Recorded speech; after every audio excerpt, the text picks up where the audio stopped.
Kashmir committee کے chairman اور ممبر قومی اسمبلی رانا قاسم نون نے دنیا نیوز سے بات کرتے ہوئے کہا کہ کشمیریوں پر ڈھائے جانے والے مظالم کی آواز عالمی سطح پر اجاگر کرنے کے لیے برطانیہ کا دورہ کر رہے ہیں اور خطے میں تب تک امن قائم نہیں ہو سکتا جب تک مسئلہ کشمیر حل نہیں ہوتا۔ یو این کی قراردادوں اور کشمیری عوام کی امنگوں کے مطابق مسئلہ کشمیر کو حل کیا جائے، اسی حوالے سے مزید بتا رہے ہیں ناصر اقبال۔ بالکل، میں اس وقت موجود ہوں پاکستان ہائی کمیشن لندن میں۔ پاکستان سے ایک ڈیلیگیشن آیا جس کے کشمیر کمیٹی کے جو چیئرمین ہیں رانا قاسم نون صاحب ہمارے ساتھ موجود ہیں، ممبر نیشنل اسمبلی ہیں۔ ان سے جانتے ہیں کہ ان کے اس دورے کا مقصد کیا ہے اور ان کی اس دورے میں کن کی لوگوں سے، اہم شخصیات سے جو ان کی ملاقاتیں ہوئی ہیں۔ رانا صاحب، آپ کو لندن آمد پر خوش آمدید کہتے ہیں۔ Thank you very much. Pakistan high commission میں آج کی آپ کی میٹنگ بھی ہوئی، آپ نے پریس کانفرنس بھی کی۔ آپ جو پارلیمنٹ میں گئے، مختلف لوگوں سے ملاقاتیں ہوئی، مسئلہ کشمیر کہاں تک ابھی پہنچا؟ دیکھیں جی، ہمارا یہ بہت ہی ویلیوبل وزٹ ہے۔ ہم نے ہاؤسز آف پارلیمنٹ کے دونوں ہاؤسز کے ہاؤس آف لارڈز اور ہاؤس آف کامنز کے ممبر سے سیراسل میٹنگز کی، اور کشمیر کانفلکٹ، کشمیر ایشو اور یہ جو سیز فائر ہوا ہے اس کے بعد کی جو صورتحال ہے اس پہ ہم نے ان کو کانفیڈنس میں لیا، اور مختلف کمیٹیز کے جو چیئرمینز ہیں اور کنسرن آل پارٹیز، پارلیمانی گروپ کے چیئرمین آن کشمیر، ان سے بھی ہماری میٹنگز ہوئی، کمیٹی کے ممبر سے بھی ہوئی، تھنک ٹینکس کے ساتھ بھی ہوئی، اور پھر آج پریس کانفرنس تھی، اس سے پہلے ہائی کمیشن میں ہماری میٹنگ ہوئی۔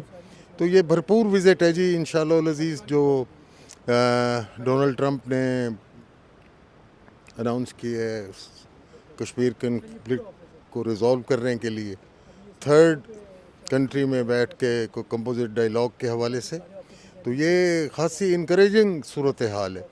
ساؤتھ ایشیا میں اس وقت تک پیس اینڈ اسٹیبلٹی نہیں آ سکتا سب کانٹیننٹ میں جب تک Kashmir conflict United Nation security council کے ریزولوشنز کے مطابق حل نہیں ہوتا، اور Kashmiri right of self determination to the Kashmiris. ہاں صاحب، اس سے پہلے بھی کشمیر کمیٹی کے لوگ آتے رہے یہاں پر، کشمیر کمیٹی کے چیئرمین بھی آتے رہے، لیکن آپ کی اس دفعہ کیا حکمت عملی ہے جس سے مسئلہ کشمیر عالمی سطح پر اجاگر ہوگا؟